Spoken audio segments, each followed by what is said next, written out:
So the call with Mexico went very well in the sense that they're very strong now on the border. They're going to put soldiers there. So, actually, they're best military soldiers, and they're going to be at the border, 10,000. That's a lot of soldiers, and they want to protect it also. You know, they don't want people running through Mexico, coming through Mexico to come into our country. So they're going to do that, and then we're going to talk about other things over the next 30 days. We're going to have Scott, Howard, and Marco Rubio, Secretary of State, lead the delegation. And whether I like somebody or not, and we have to stop the illegal aliens from coming in. I think we've lost 200,000 people on average a year for many years, much higher than the 100,000, could be even closer to 300,000.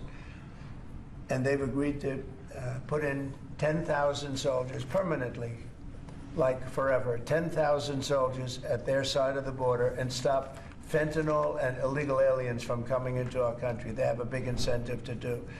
Other than that, we've agreed to talk and consider various other things. We haven't agreed on tariffs yet, and maybe we will, maybe we won't. But we have a very good relationship. I also spoke with Prime Minister Trudeau of Canada, and we had a good talk in the morning, but I did ask him a couple of questions, like, you know, banks aren't allowed to do business in Canada. Canada is very tough. Canada is very, you know, we're not treated well by Canada, and we have to be treated well.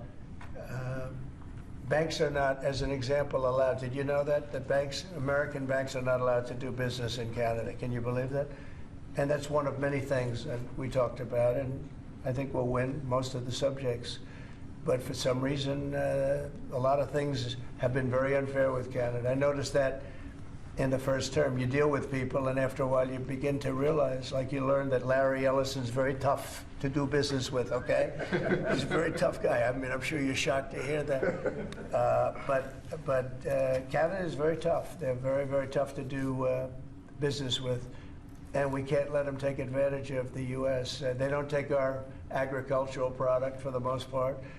They don't take our cars. They make cars, but they basically don't take our cars. And, you know, we don't need, and look, I think we're going to have another good conversation today. We're actually speaking at 3 o'clock again. But we don't need them to make our cars. We don't need them to give us lumber. We don't need them for agricultural products because we have all the agriculture we need.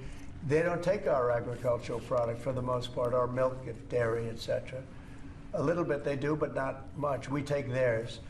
And as far as cars are concerned, they took in a big percentage, almost 19% of the market. And, you know, I wouldn't mind making our cars in the United States, so we have a problem there. I'd like to make our cars in the U.S. We don't need Canada to make our cars. With that being said, we're going to have another call at 3 o'clock. We had a call this morning. It was a pretty good call, I'd say.